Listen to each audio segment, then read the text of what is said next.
ഈശോ മിശിഹായിക്ക് സ്തുതിയായിരിക്കട്ടെ. പ്രിയമുള്ളവരെ, ജെറോമിൻ്റെ ജീവിതവുമായി ബന്ധപ്പെട്ട് ഒരു ദർശനത്തിൻ്റെ ഒരു കാര്യം ഞാൻ വായിച്ചു കേട്ടിട്ടുണ്ട്.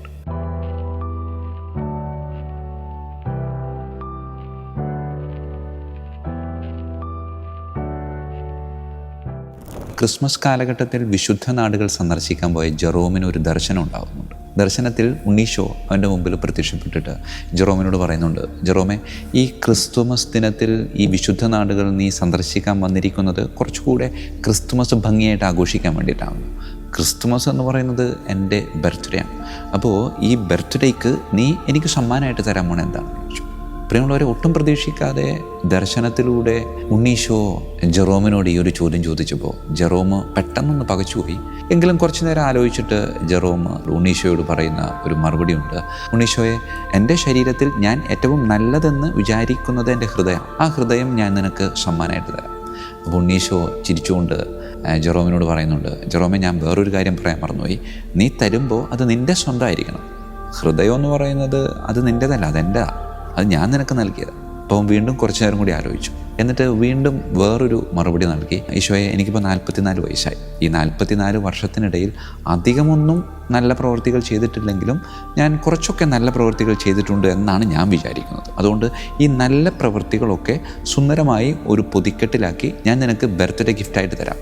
അപ്പോൾ ജെറോമിനോട് ഉണ്ണീശോ പറയുന്നുണ്ട്, ജെറോമ, ഞാൻ നിന്നോട് ആദ്യം തന്നെ പറഞ്ഞതല്ലേ, നീ തരുന്നത് നിൻ്റെ സ്വന്തമായിരിക്കണം. അത് നിൻ്റെ സ്വന്തമല്ല. നീ ചെയ്ത നല്ല പ്രവൃത്തികളൊക്കെ ഞാൻ നിന്നെ അനുവദിച്ചതുകൊണ്ട് നീ ചെയ്തതാണ്. അതുകൊണ്ട് അത് നിൻ്റെ സ്വന്തമാണെന്നൊന്നും പറയാൻ പറ്റത്തില്ല. എനിക്ക് വേണ്ടത് നിൻ്റെ സ്വന്തമായിട്ടുള്ള ഒരു കാര്യം. പ്രിയമുള്ളവരെ, ജെറോമിന് എന്ത് മറുപടി പറയണമെന്നറിയാതെ കുറച്ചു നേരം ഇങ്ങനെ ആലോചിച്ചു.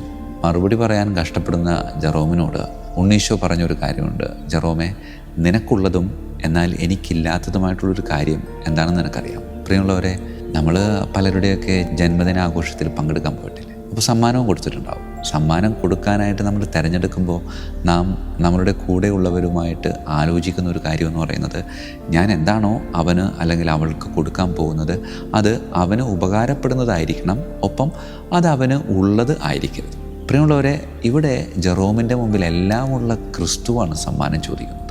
എന്നിട്ട് ക്രിസ്തു അവനോട് പറയുന്നുണ്ട്, എനിക്ക് വേണ്ടത് നിൻ്റെ സ്വന്തമായിട്ടുള്ളതാണ്. പ്രിയമുള്ളവരെ, നമുക്ക് സ്വന്തമായിട്ടുള്ളതും എന്നാൽ ക്രിസ്തുവിന് ഇല്ലാത്തതുമായിട്ടുള്ള ഒരേ ഒരു കാര്യമേ ഉള്ളൂ.